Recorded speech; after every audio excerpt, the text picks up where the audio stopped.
Welcome, retro gamers. It's been busy times. I'm always going to say it's busy times, but I still love gaming where I can. Today, just want to talk about something Sega. Now, I think that's one of the greatest BIOSes and openings to any console, in my opinion. Maybe the Sega Saturn does well too. However, what I wanted to cover today was what I just ordered from China, which is a clone Everdrive. It cost, I think, £23 delivered. It's fantastic value. I just wanted to share this with you in case you are into the 8-bit Sega era, and just to highlight that I think this is tremendous. I know this is based upon, I think, the Kriz version. I think it was a Ukrainian. I have bought his official Everdrives in the past, but sometimes they're difficult to get hold of. They also cost significantly more, and yes, there are issues around the fact that this is probably been cloned from his work. But nevertheless, for the price that you pay on AliExpress, you actually get an SD card as well as the cart. The plastic's pretty good, actually. It does fit the slot nicely. It looks right. Here's an official cart here, my very original 90s Sonic. Yes, the label's slightly off colour, but then, what are you going to do? But even at the rear, it's a reasonably good interpretation of an official Master System cartridge. So if I just quickly show you what you get, depending on how you Sega, or how you 8-bit Sega. I actually didn't use one of these at the time. I actually used, this is my Game Gear, and I actually used a Master Gear. I didn't have a Master System at the time, so that's how I used the Everdrive. Sorry, how I used to play Master System games. Anyway, if we pop this in, it comes preloaded already with a ton of titles. So it's already preloaded. I believe you can probably just drop your own ROMs in. You just get that. It's not an SD card, it's a micro SD card. Get it out, and I'm sure you can just create another folder and drop some ROMs in. So this comes complete with a number of ROMs from across the world, which is great. So you can navigate the folders. It's really quick, actually, considering this is an 8-bit machine. I can use left and right on the pad to scroll through the pages, and then if I want to play something, I just hit 1 and then I can load that particular ROM. I'm just going to press 2 to go back. 2 is like the back button. What I wanted to show was these SG-1000 ROMs. So I think this is an earlier iteration of an 8-bit console for Sega in the Japanese market. So if I just load and start, I think it writes to the card the game that you want to play and then boots it. Here is that you get to play these games. So Bomb Jack I've never seen on a Sega machine before. I didn't even know it was released on a Sega machine. I don't know if these colours are correct, because I've never played an SG-1000. But nevertheless, I can, or you can, play these games. And the audio works. I've just muted it at the moment. But yeah, I love this on the Spectrum. So I would play this happily on the Spectrum.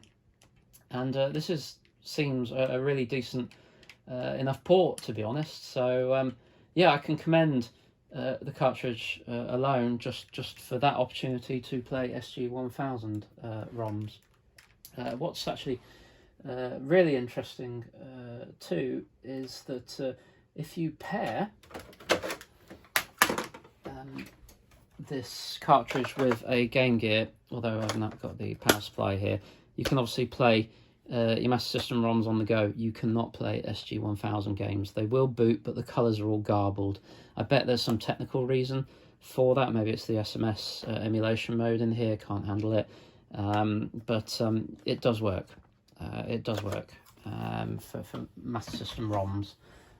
But nevertheless, I think my main takeaway for you guys is, I think for 23 quid, it's great value.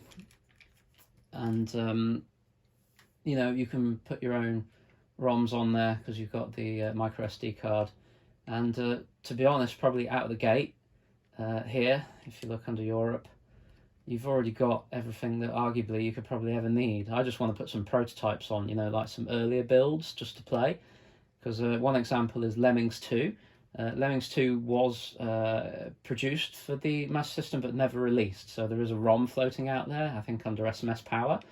So you could do that. The first Lemmings is here, and that was actually released. But yeah, you know, if I just show you how quickly a full Master System ROM boots up, just so you can get an idea, then you know, maybe this might make you think about maybe picking one up. Took about 3 weeks to arrive.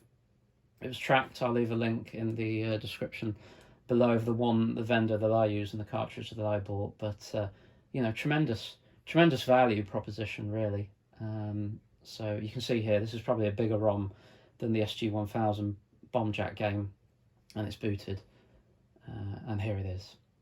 You know, fabulous. So yeah, thanks for watching. Take care, everyone. Okay, just a quick addendum to the video. I've just created a folder. I've taken the SD card out, whacked it in the reader. Here's the Lemmings, the 2 try prototype. Let's just see if this fires up. Excuse me for shaky cam. See if this bad boy loads. So this was never released, sadly. So someone put a huge amount of work, or a team put a huge amount of work into developing this game, I think for the Game Gear and Master System, and it never saw the light of day. But at least the fruits of their labour can still be enjoyed, even if they didn't make commercial profit from it.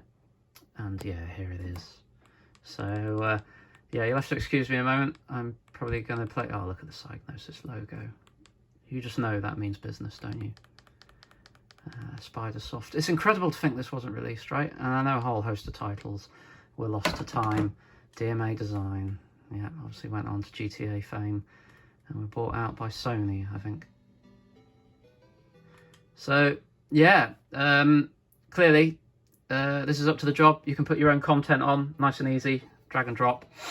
Something for everyone to think about. Still doesn't negate having an official collection. I've still got mine. Excuse the Villa shirt. So something to mull over. Anyway, cheerio.